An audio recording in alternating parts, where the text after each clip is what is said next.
Okay, we're live. Hello, everyone. Good morning. Happy Sunday. Happy 4th of July. It's that time of year again where we blow up a bunch of fireworks in LA like every day of the week for about a month. And and we have a fireworks related story to discuss today too. But before we get to that, we're going to get started with our introduction. So, first of all, good morning, everyone. You're watching our weekly Sunday morning show, Stand Up Fight Back, where we discuss strategy and analysis for the progressive movement. We simulcast on Facebook and YouTube, so please share us with your friends.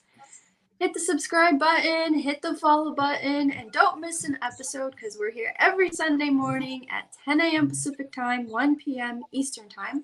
I'm Margot Paez, scientist, engineer, and occasional journalist. And over here, that's Carlos Marroquin. He is our amazing grassroots organizer and co-host on this show. Today we have as always, every guest is very special, but this one is particularly special. We had her on the show not too long ago. This is Adriana Cabrera. She is a native of South Central Los Angeles. She was born during the year of the riots in the area, which she describes when poverty, violence, and trauma triggered uprisings throughout her community. So we'll call them uprisings. For the last 16 years, Adriana has organized immigrants, parents, youth, the houseless, and the working class to bring justice and basic human services. During the pandemic, she also brought people together to create the South Central Mutual Aid, an independent, autonomous collective composed of directly impacted members of her community. In the last 3 years, Adriana has worked with the Department of Neighborhood Empowerment, where she supports, builds capacity, and connects everyday Angelinos to City Hall. Adriana is a candidate running to represent the working class people in Los Angeles City Council District 9 during the June 2022 primary elections. And if I recall from last time she was here with us, she is not just all that, but more. She's a very phenomenal person. Carlos, please, why don't you tell us a little bit more about Adriana before we give her the stage? Yes, and if I may will be introducing as well our topic for today and why we invited her. But Adriana is one of those persons that is hands-on. She is engaged with the community. She not only engaged with the community, but she has been working throughout the city of Los Angeles. She has made so many great connections throughout the city with other community organizers. She's an inspiration to many, especially to the youth, because that's who she is and who she represents. And in this case, she's doing even more than that because she represents a community that has been struggling for a long time. She's a friend of mine. She's been a friend of mine now for several years, and I just admire her work, her passion, her compassion, and all those leadership skills that she possesses.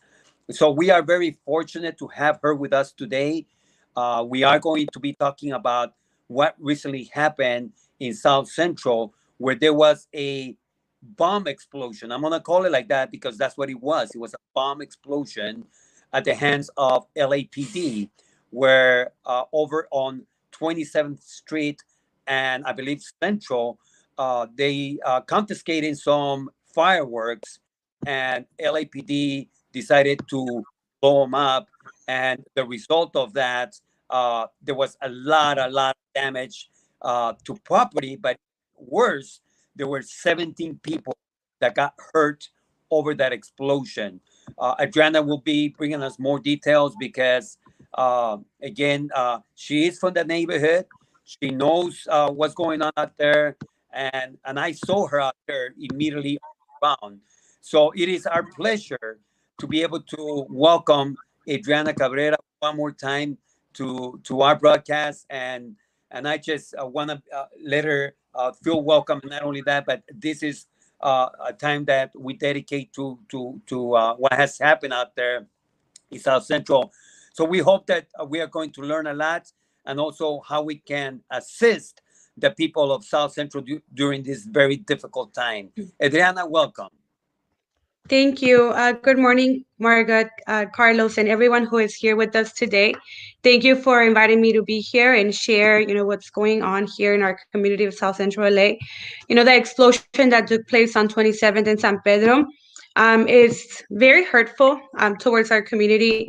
The LAPD's decision to detonate 10 pounds of explosive in the middle of our neighborhood, a residential area, knowingly, they detonated this. Explosive, knowingly that the health effects it will be on this community. When you make a decision to detonate an explosive, you know that it's going to have toxic air fumes, right? um, and it was not just a responsible act but a criminal act. That's how we see it here in our community. This is the agency that's supposed to serve and protect us, an agency that we're supposed to trust, right? And unfortunately, it has our Newton station, the station that was involved, with that has jurisdiction within this area that took place, has, unfortunately doesn't have the most positive experience when it comes to community relationships. This station has killed a lot of Black and brown youth over the last few decades. And we feel like all of this is connected or disregard for our lives and not, seeing that it was worth it, to notify not just the people that were right in front of the truck, but the whole neighborhood. If we're talking about explosives right here, right? A bomb that essentially emerged. I spoke to the people who were present near the 27th and San Pedro area where it all took place, and they all said that the LAPD told them and assured them that they were going to detonate the fireworks in a safe manner.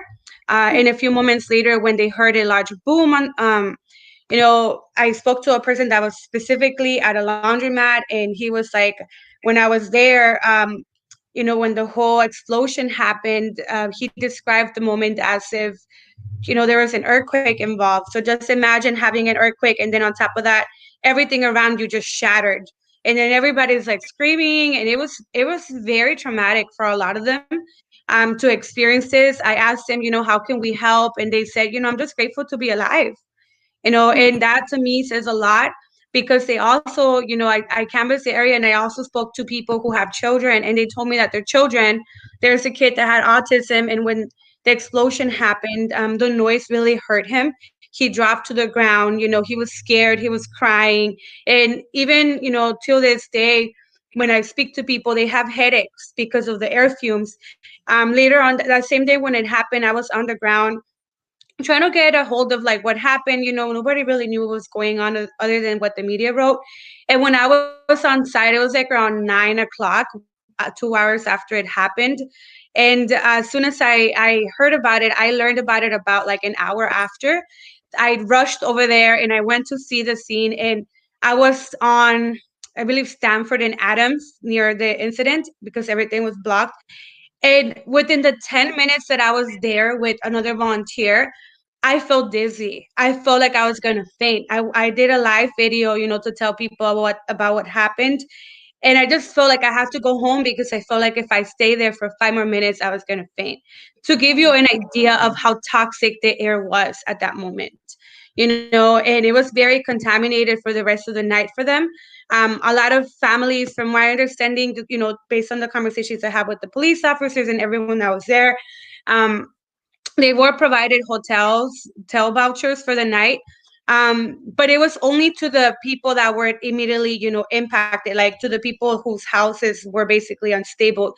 But the same thing did not happen to the neighbors behind that house that also had the impact, that also had broken windows, right? They were left there that night to breathe that toxic air fumes. And to me, that is not okay. We live in the second, largest city in the world. It's not like we don't have the funds where we can do an operation, right? And evacuate everyone around the area to make sure that everyone was taken care of. When I was out there yesterday, people told me around the area that was literally across the street, that they were not, no one has knocked on their door to ask them how they're doing, that I was the first one who went there and talked to them. He said that the media went to talk to them, and that the LAPD in some occasions did go, but it was not to offer services. It was more so to tell them, that they couldn't really be in that area. A lot of families were complaining about the media being there all night 24/7, disrupting their sleep as well. And so, a lot of the conversations that we had, the people were really furious because it felt like a show happened out of our community. When they were ready to detonate, the media was right there, Yes. capturing every moment. And what we are furious about is that these are people's lives we're talking about. These are children. These are our parents. These are our family members, our neighbors. And instead of organizing to evacuate everyone around the area, the media was there. So it's just it's just very irresponsible to do something like that in a residential area. So we are demanding answers. We want to know who made that decision, right? We want to know why our council member, it took for us to organize a protest for him to actually, bring the resources. Today we're going to be, we canvassed the area throughout the days, and today we're going to be providing some healing circles to the children of the families who were impacted. Because when I spoke to them, I asked them, well, how can we help you? And they mentioned to me that the kids are really afraid at night. And then we have the 4th of July today. So you can only imagine all the firework noise and the trauma that that's going to have. They have PTSD right now. And so in an effort to support them, we're going to be doing a healing circle today. And tomorrow we're going to do another community forum to see how we can support the small businesses as well that got impacted. And so, that's part of the report that we wanted. In the protest that we held, we wanted to bring to the attention of the LAPD that we want them to take accountability for their actions, and therefore 20% of their budget should go to clean the pollution caused by the explosion.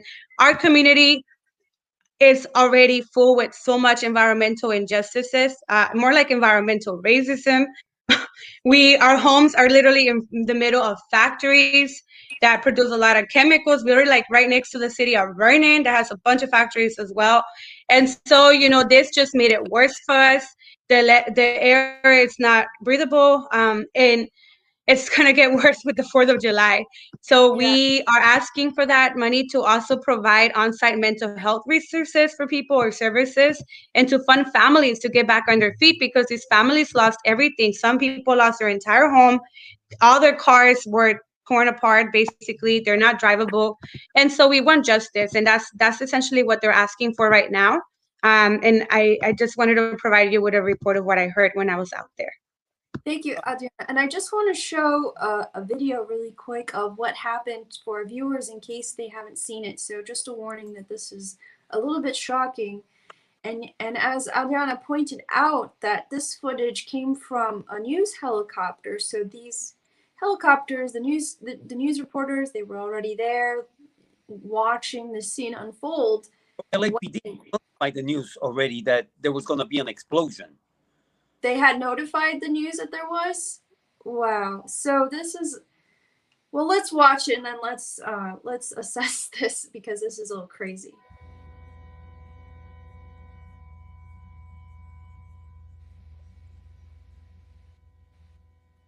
You can see like this car is totally destroyed. I'm sure windows were blown out. The people in these homes had to have been injured. This is in the middle of a community. Make it clear, that's a bomb squad um, vehicle, specifically to be able to contain explosives, and it was totally destroyed, 100% destroyed. It was like somebody opened a can and it was smashed.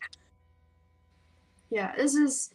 It's no wonder that these kids are so traumatized. I mean, it's as if they had experienced living in a war zone, because that is how children feel in war zones. They're terrified. There's literally a bomb exploded in a neighborhood. So let me go ahead and take this off for now, because I think we've made our point here. And So, Margaret, yeah. go ahead. No, go ahead. And mention, there were several homes out there that were literally shaking off their foundation. That's how strong this explosion was. I was out there on the ground assessing the situation as well, and I can tell you that a block away on San Pedro and Adams, which is literally a block away, windows were broken. A block away. So that's how huge this explosion was, and there was no precautions taken. They say that they notify a couple of the people next door to the house, so they had no idea where they were exploding and the consequences that this would bring, and that is part of the irresponsibility from this department in detonating such a bomb, really, in the city. Adriana, I want to ask you a question. Has the mayor been out there? I honestly have not seen him. I have not seen the council member. When I was out there, I was mostly around the surrounding areas because right now no one's allowed to go in. When it happened, everyone was evacuated, and from my understanding, that everything still remains the same because they have to do an investigation. There's an investigation on the way on the what happened, and no one's allowed to be in that area unless they're escorted in by the police officer. I believe they started letting families go in there to grab some belongings that they may need, but for the most part, the only area that I've been focusing on are literally across the street adjacent to that, and then the blocks that are behind those areas. Just because those people also were impacted, they felt it. Their house might have not torn apart to pieces, but they were still impacted. They still had PTSD. They still had their kids, that were their eyes were burning because of the smoke that came out. I got reports with some people that were very, concerned about, which is, it tells you a lot about the damages that the landlord is going to charge them for. So, they're here worrying about their health. They're here worrying about, like, what am I going to do to pay for the damages, because the landlord is going to want some type of compensation, right? So a lot of them are kind of, concerned about that. And it's a valid concern to have, because a lot of times here in South Central, we are living on poverty wages to the point where we have to make decisions on whether or not people should eat food on their table or even have a place to live. So that's the decision that right now a lot of people were left without a home. And so a lot of people are going to have to be making, because of the whole trauma that happened to their children and to themselves as well. A lot of people that have children, the adults, were telling me that they too had trouble concentrating throughout the day. And they're still shaken by everything that happened, even though it happened a few days ago. So, again, I think our community needs a lot of healing. Our community has always suffered from a lot of oppressive behavior, not just from the LAPD, from honestly, a lot of government services are not provided to our people. We're being neglected on a constant basis. We don't go that far away. We just had a pandemic where our community is one of the poorest communities in the entire city, and throw that a pandemic on top of that, and now this. Our community is constantly under trauma, and this just further inflicted more trauma on top of us. So as community organizers, we never take a break. And that's why I'm running for city council, because I'm always there every time that our community needs something, and every time that our government fails us, we come together and form collective power to support our community. That's what I've been doing for 16 years. And this is another example of why it's important for us to organize, because when the government is not really there, when our government doesn't prioritize our lives, we must do that work. And we must step in and take ownership of our community. But we also need to hold them accountable for not doing their job. And that is very important, because it's not like they have a choice. They're being paid by public taxpayer money to do their job, right? We are volunteers. We get zero compensation from the labor that we do, but we do it out of love. And we have to start, shifting the hands back, the power backs into the hands of the community, because if we don't do that, you know, um, it's going to keep happening whenever there's another crisis or emergency like this one. It's going to continue to be this way. A lot of people went out for vacation because of the 4th of July. I personally do not celebrate the 4th of July. Other people do. And it sucks that out of all the people that are running for office, I believe there's 6 people. I was the only one there helping people. And to me, that says a lot. It asks for the urgency of why we need to have more, local residents from their community who were raised there, who live there, and who are organizing there to run for office. Because if we don't take ownership of our community, the people who just move here to advance their political career, it doesn't hurt them, because this is not where they're from. It hurts me because this is my neighborhood. My tios lived on that block, right?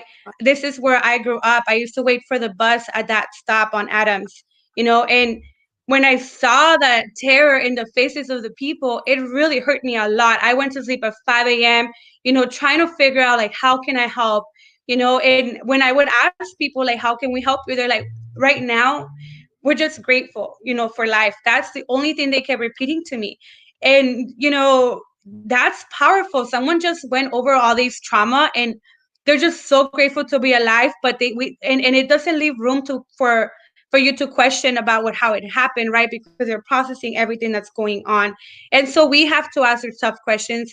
We noticed that the media was not really highlighting how things actually happened based on the stories we heard, right?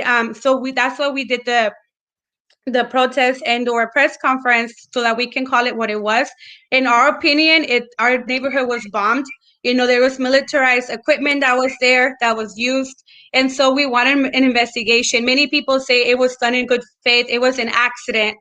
Well, if it would have been an accident, why was the media there to capture every single thing that happened? And if it would have been an accident, why didn't they do everything they could? They knew they were going to do something. They were going to detonate an explosive, and it was an action that was made by somebody that did not think about the lives of the people that were there. So we do not believe it was an accident. We felt that it was something that was done on purpose. Right now, I think they're trying to make an example out of our community of to the reason why we shouldn't have fireworks. I've never blown up a firework. I'm totally against that as well. But I just feel like there are other ways to do this type of this type of campaigns and not make that example out of our community, because that's what it feels like. That's what a lot of us are looking at. And the worst part is that the people who were impacted, a lot of them don't have citizenship status. So they're afraid to speak up. They're afraid to share anything. I invited them to come to the press conference and they're like, I would go. One, some of them wanted to come. They didn't have public transportation, right? Two, the other people were like, well, I'm scared. I'm scared that the LAPD is going to come after me. I'm scared they're going to retaliate against me. Like, look what they just did to our neighborhood. They have weapons of mass destruction in the middle of our residents. They didn't care about our lives. You think they're not going to come after me? The fear is real. And I think that's important to note, because that I honestly believe, and based on the discussions I've had with the people, that people made that decision in this neighborhood because they would never do that in Santa Monica or West Hollywood or one of those wealthy areas like Brentwood, because they know over there people will speak up. Over there, people go to their city council meetings. People are civically engaged. In our community, unfortunately, we don't have that. Uh-oh. Did, did Oh, we sure. lose Adriana? Carlos? Yeah. All right. So we are live right now with Adriana Cabrera. She is in the neighborhood where the LAPD detonated a fireworks that had been confiscated to the amount that we had 17 people that got hurt Looks and like he's back. homes that were destroyed, let alone the impact that has on the community. But Adriana, uh, thank you for taking time. I know that you are there on the streets. This is what leadership looks like.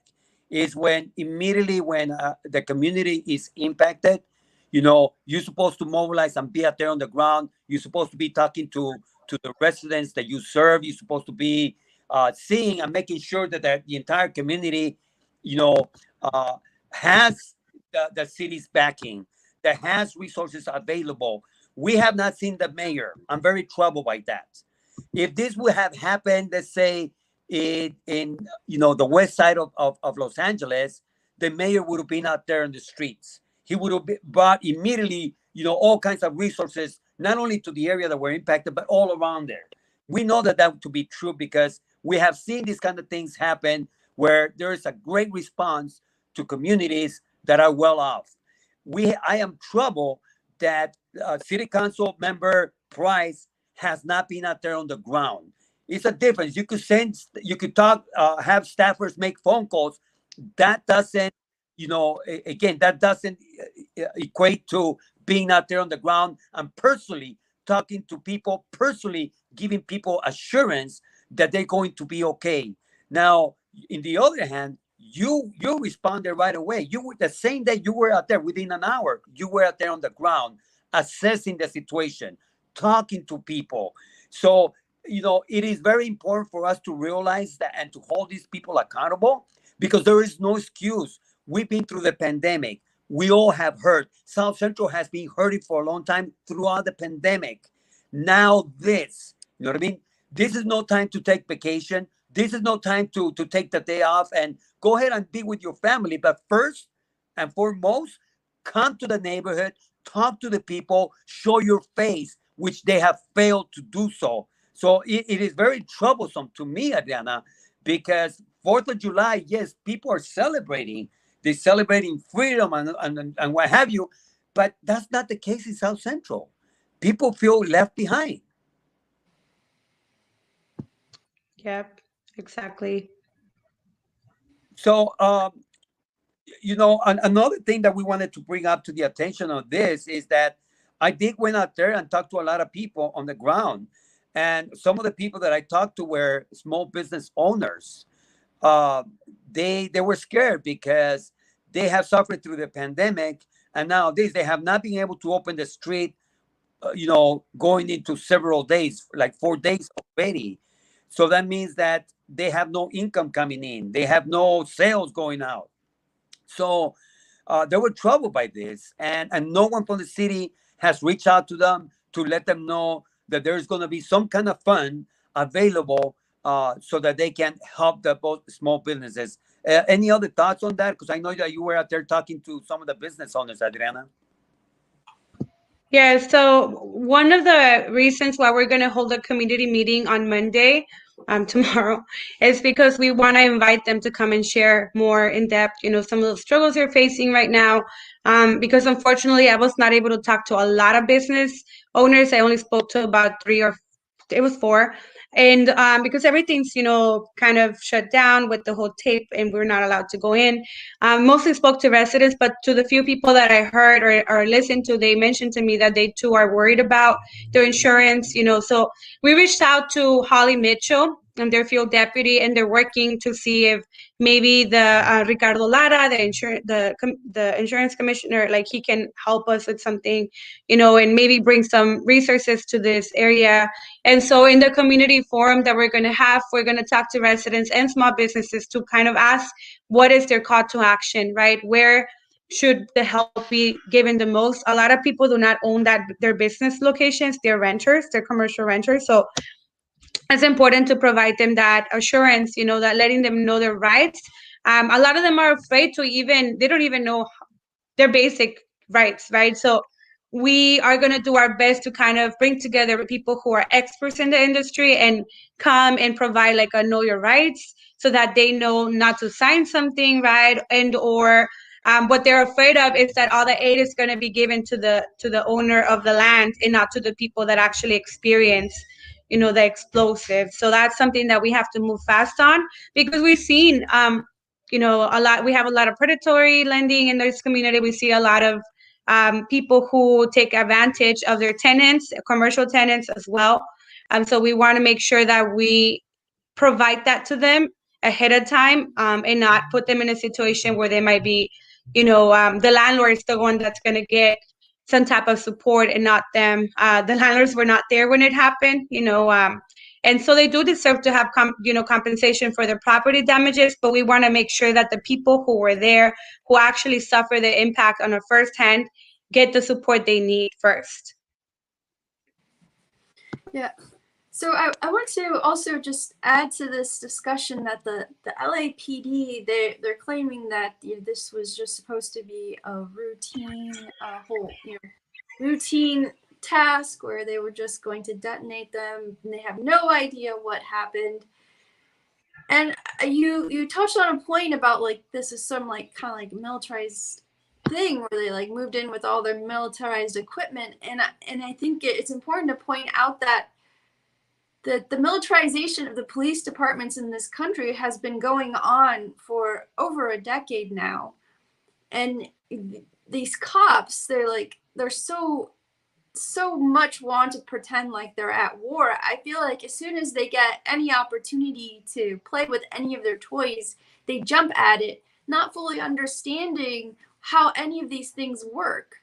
And you're right in that it doesn't make sense that they would do this in a more affluent community where they know that there's people who have lawyers in those communities who will sue the city and make the and hold them responsible. Here we have a community of people who are essentially disenfranchised for a variety of reasons, so they take advantage of this community and abuse the community. So where is the justice there? And it is very unfortunate that the mayor and current city council member have not come out, because it shows that there is no respect for this community amongst politicians and amongst leadership in Los Angeles. So I want to say that I'm surprised. I'm so sad that this happened to the community, because some people are hurt, but at the same time,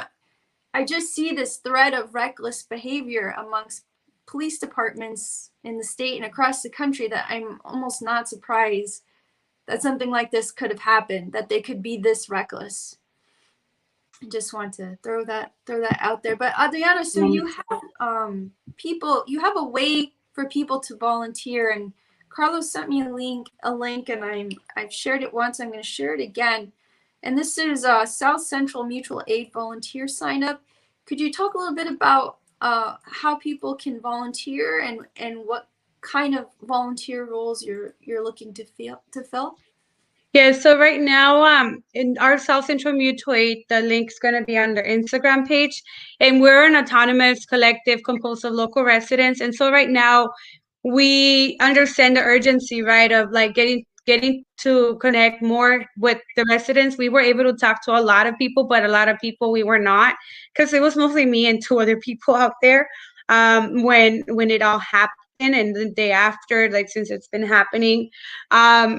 And we need volunteers who can help us do canvassing, right? And we're going to do a little form that kind of like an assessment that we ask them questions to make sure that they have basic things. And we're also going to use this assessment to give to our people who are our elected officials right now who want to help. I'm not sure why they're not there assessing the situation themselves, but I will make sure to communicate the message of the needs of the people, because when our leadership tells us it's our turn to step in, and that's essentially what we need, but we also need support to do that. So the volunteers, essentially mostly of the support that we are asking from our volunteers is to canvass the area, and or once we identify ways that we can, for example, today, right after this, maybe like 12, we're going to do a healing circle. And so we're going to need volunteers to kind of go on 27th in San Pedro. We're going to meet in that section of Adams in San Pedro. And that's where we're going to do like a little canvassing area to invite a lot of the mothers and children and fathers who were impacted by this and who need support, just some tactics of how do you deal with the fireworks tonight, right? If your child has PTSD and is dealing with this, and they still have headaches, and or just like this is going to trigger them regardless, of how people want to put it. It's going to trigger a lot of children for the most part. What are we're going to have a professional therapist and people who work in that industry to come together and do some healing and just provide some type of advice. So we need boots on the ground. That's essentially the support that we need. And so when you sign up to volunteer, I will personally call you and, follow up with you and see where we can place you to help us. Thank you. I know that we committed ourselves to be there to support you, Adriana. So please let us know anything that is needed for the community that is hurting right now. We're going to be out there, and we are inviting our supporters to join in to fill out this form that will be in the comments. The link that's going to be posted right there. But what we want to be able to do is provide you the resources that you need so that you can help your community. I'm going to be making some calls also to the city hall, demanding to find out why that they have not been out there on the ground. They're supposed to be doing those things. That's part of their job. So again, today at noontime in the corner of Adams and San Pedro. You're going to be there. You're going to be canvassing. You need support. You need people to get up there and canvass with you for a couple hours or an hour or so. And tomorrow, at what time are we meeting tomorrow? I know I'm coming in both days, today and tomorrow. What time tomorrow are we meeting? So people are asking to meet in the morning around 11 a.m. Our meeting's going to be at the Trinity Park. And I would actually ask if volunteers are interested in supporting, if you can meet me at the park. That's what we're going to have a setup. So that can be the location, Trinity Park. If you research it on Google, I can provide you the address right now. I can pull it up. But it's essentially near the area where it took place. And it's where we're going to be conducting the healing circle and the meeting for tomorrow as well. The address is 2415 Trinity Street, Los Angeles, California, 90011. We're going to be there from 12 to 2 p.m. today doing the healing circle, and then from tomorrow from 11 a.m. to 1 p.m. I'm definitely going to be there. But is there anything else that you can think of that is needed at this time, like something immediate? I know that you're still assessing the situation. You're talking to a lot of people, and if you cannot think of something right now, please let us know. We're here to support you. We're here to make sure that the people on the ground, the leaders on the ground, have what they need to be able to do their work for their community. One last thing I wanted to mention is that you are running for office, correct? Correct. And now this election is for next year, but definitely you are a leader. You are a recognized leader by the community. People love you. I've seen the interactions that you have with them. I see the amount of and the level of respect that people have towards you out there in that community. So that's another thing. How can people get in touch with you and your campaign? I know you haven't officially announced it, but you may be doing so in the next few days. This kind of set you back, my understanding, correct? Yeah, so we've been trying to announce for a while now, but there's always a crisis that happens, you know. And my priority is to serve the people, and I've always done that. And I don't want to be a traditional politician and be like, oh, let me focus on this first. So fortunately, we already have our website. You can contact us via there. We're going to be launching our website. We had planned to launch it like last week and yesterday, but then we've been really, busy helping people, and so we're going to be announcing it on Tuesday. But if any of you want to look us up and look me up and the work that we've been leading in our campaign, our website is www.adrianaforla.com. We still have some, things that we're going to be adding there in the next few hours. But for the most part, you can look it up and connect with me. Our campaign, more than ever, is going to be very active on the ground. And so it's going to be led by local residents. It's time for us to take our community back and to lead Los Angeles, really. That's what it is we don't have representation of the working class people in many sectors of the government. I mean, I know a lot of people that are there right now started as working class people and now, are moving up. But I think it's important for us to also have people my age there, 28 years old, and we don't have that representation. A lot of our parents, unfortunately, cannot vote. But we can. And so that's the power that we're going to have. And that's part of the reason why people take advantage of this community and abuse it, because we don't have, traditionally, we haven't had a strong voting power. We're one of the lowest voter turnout district, for most elections. And we're going to flip that. We're going to make sure that people are aware of the consequences when we have leadership in place that does not put people first. Our campaign's going to be, putting the people first. We're by the people from the community, and we're going to be leading that way. I also want to mention that yesterday I spoke to a staffer from council member's office, and he mentioned that today they're also going to do some resources at the park where we're going to be at. They established a center today that they're going to launch today, because they heard that community needed support. We are a little bit, when I spoke to the field deputy, I let him know, that I asked him, have you canvassed the surrounding areas? And he assured me they haven't. And to me, it's like, it does not matter what his excuse was like, well, we've been prioritizing the people in that block. To me, it's like, we could partner up with nonprofits. We can partner up with anybody. but it is not an excuse to neglect the other residents that were also impacted.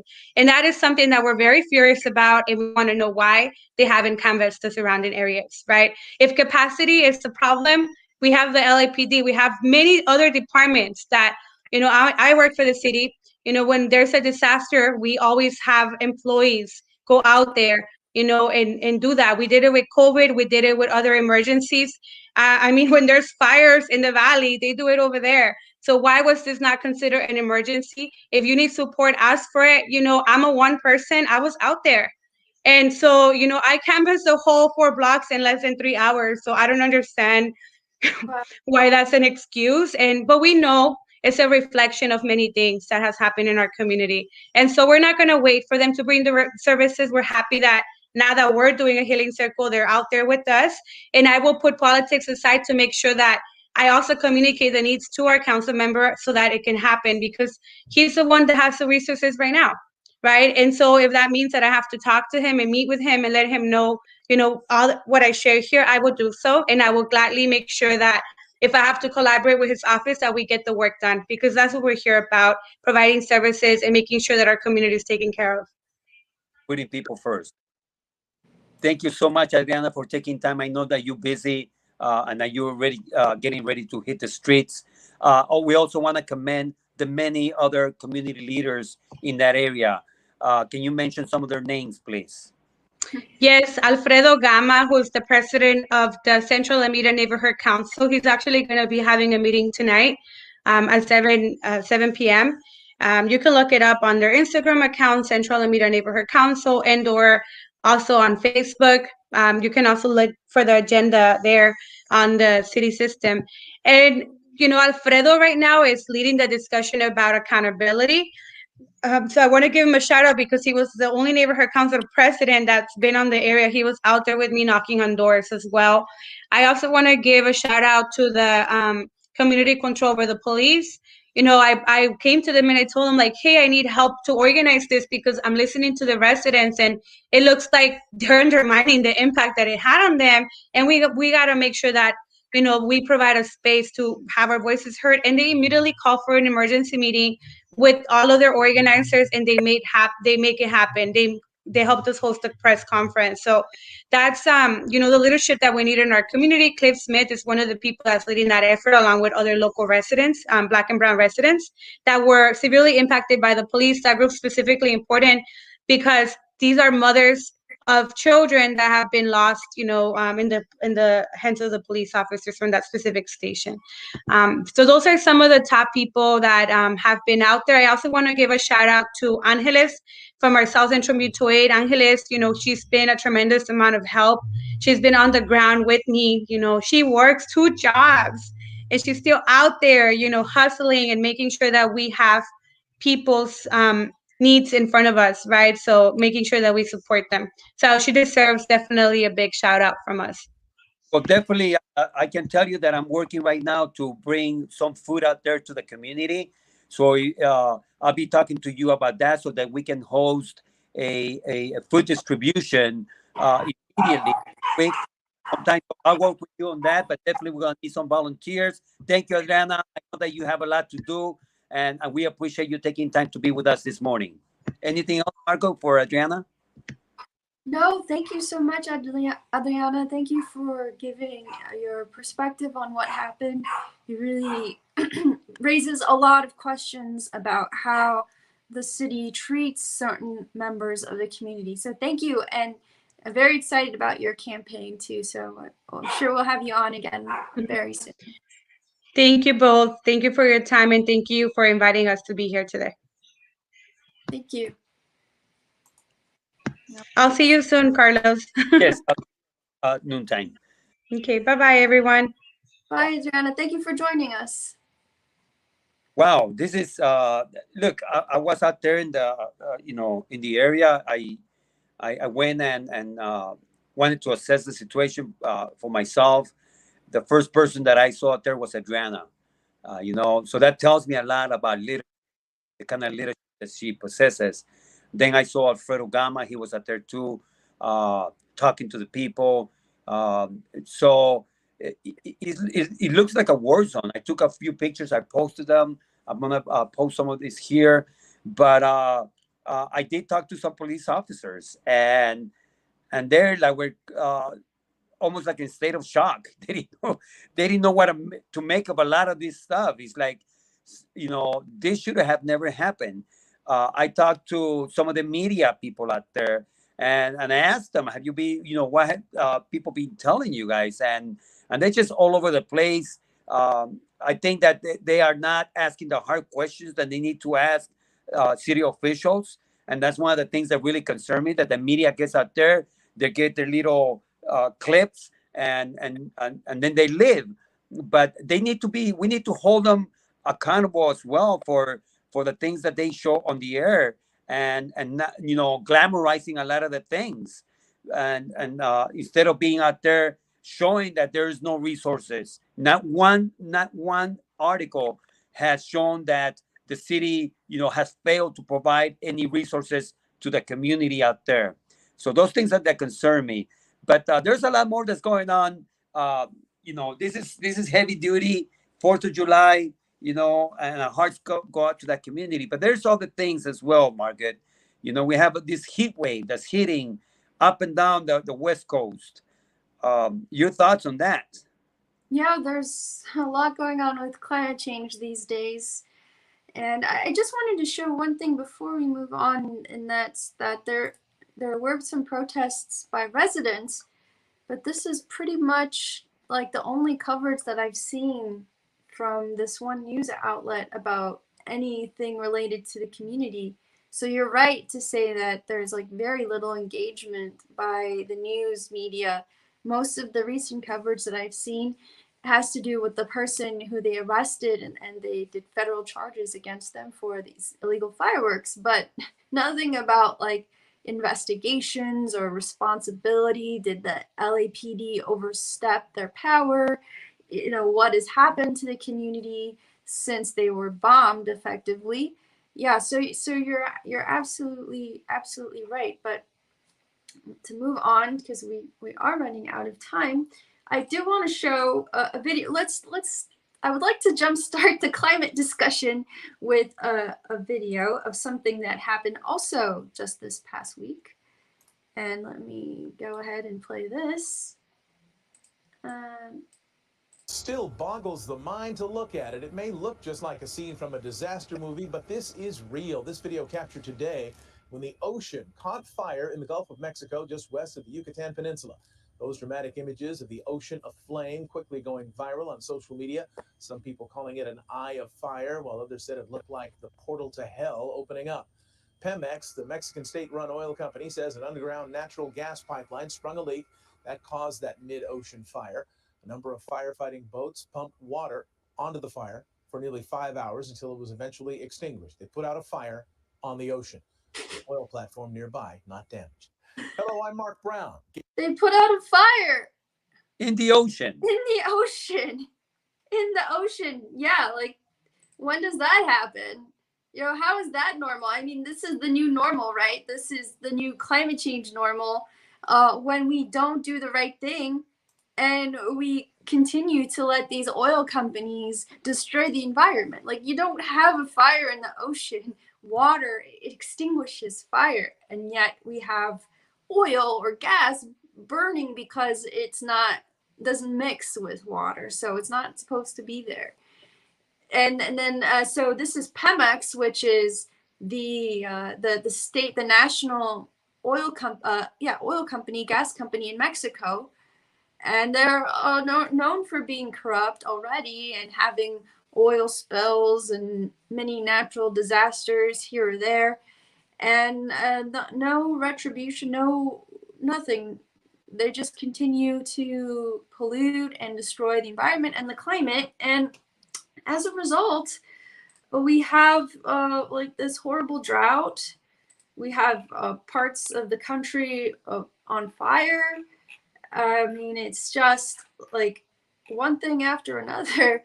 I mean, With climate change. right, there's some record on the heat wave that has hit places that never seen this kind of temperatures. We're talking about, temperatures that exceed over 115 degrees over in Canada, in Alaska, right? It's insane what's happening. And we continue to, again, make excuses and downplay these things. I think that this is the kind of things that should open everybody's eyes, and understand that we need to move away from fossil fuels, and we need to do it, you know, um, rather quickly, and start like looking for other ways to bring energy. But the destruction is massive. We have a water crisis like no other crisis right now. Our reservoirs are pretty much drained and depleted of water, to the point that it is very alarming. And we see very little action coming from government to address these things, and to set up a plan of action as to what needs to take place. Again, we hate to do this on the 4th of July when people are and families are come together. But look, these are the realities that people are facing right now. We have a major crisis here in Los Angeles with the unhoused community that is being criminalized by the city of Los Angeles in ways that really are not acceptable, are completely not acceptable. There was a vote recently to limit the spaces where unhoused people can be.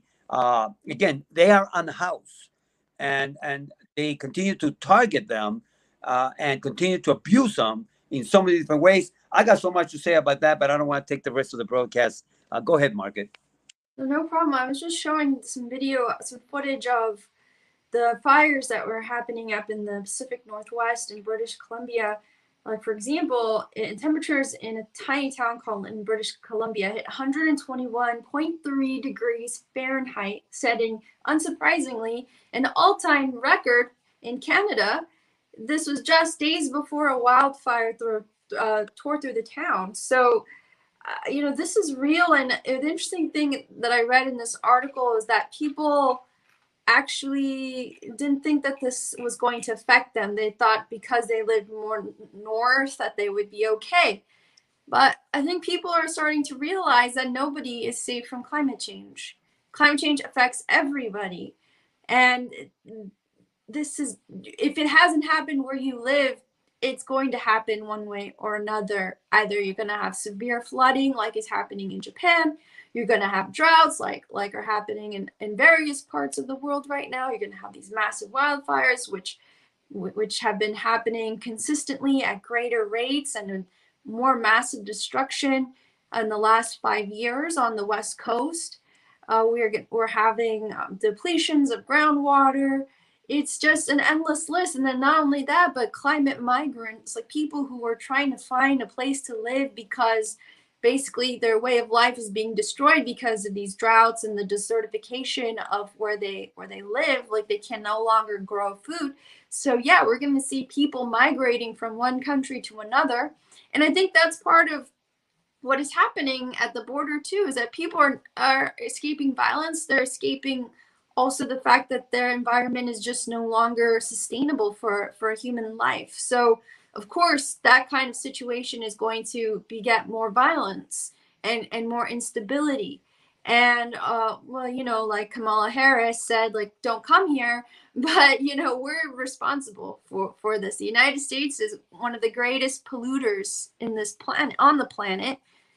Maybe second, only tied with China, but for a long time, the United States was the number one polluter, and the most responsible. United States corporations are the most responsible for what happened with climate change.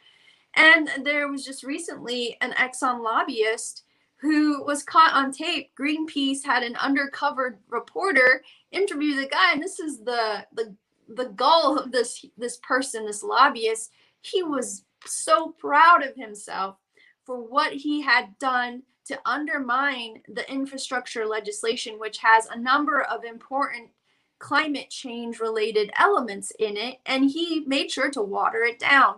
And by why? Because he targeted a number of Democrats and some Republicans, but his main points were that he targeted Democrats like Sinema and Manchin. But not only that, there were other senators and anyone, he said, basically who was looking to be reelected, he was targeting, and he did that. He seems like he felt very successful in what he had done. And this is in 2021, after we already know that climate change is happening, that ExxonMobil are one of the companies that are responsible for this. And he even admitted that, yeah, we knew it was happening and we worked to cover it up, basically. And Greenpeace said that was the first time that anyone had actually said that on record from the company, that, yeah, we fought to cover it up, basically. And that's what they lobbyists do, and they spend millions and millions of dollars, hundreds of millions of dollars to change policy, make policy that actually gives them every advantage possible, and continue to bring more money to their pockets. But thank you so much for all the stuff that you are doing too, Margaret, because I know you do a lot of research and what have you. But we just want to make sure that the people are taken care of. That's why we here this Sunday morning on 4th of July, is to remind people that there's a lot of people that don't have freedoms, don't have the freedoms that we claim to have. There is oppression that is throughout the land, particularly the working class, the poor people, living in a state of oppression. So while we may want to celebrate 4th of July, but we have to remember that on 4th of July, there's many people right now that are literally fighting for their lives because of lack of resources, because they are in bondage, they are in slavery, if you will, through so many different ways, including paying wages that keep people down and are not free from being able to do the things that will keep their families healthy. So that's my take for today, Margaret. And I know that I'm gonna be going out there with Adriana to go knock on some doors. But we have July the 24th. There's going to be a march in Hollywood, so we want you to mark your calendars.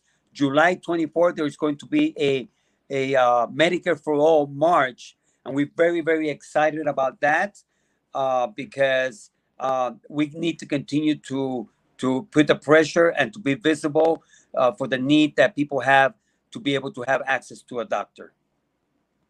Yeah, thank you, Carlos, and I expect that we'll talk more about that in a future show.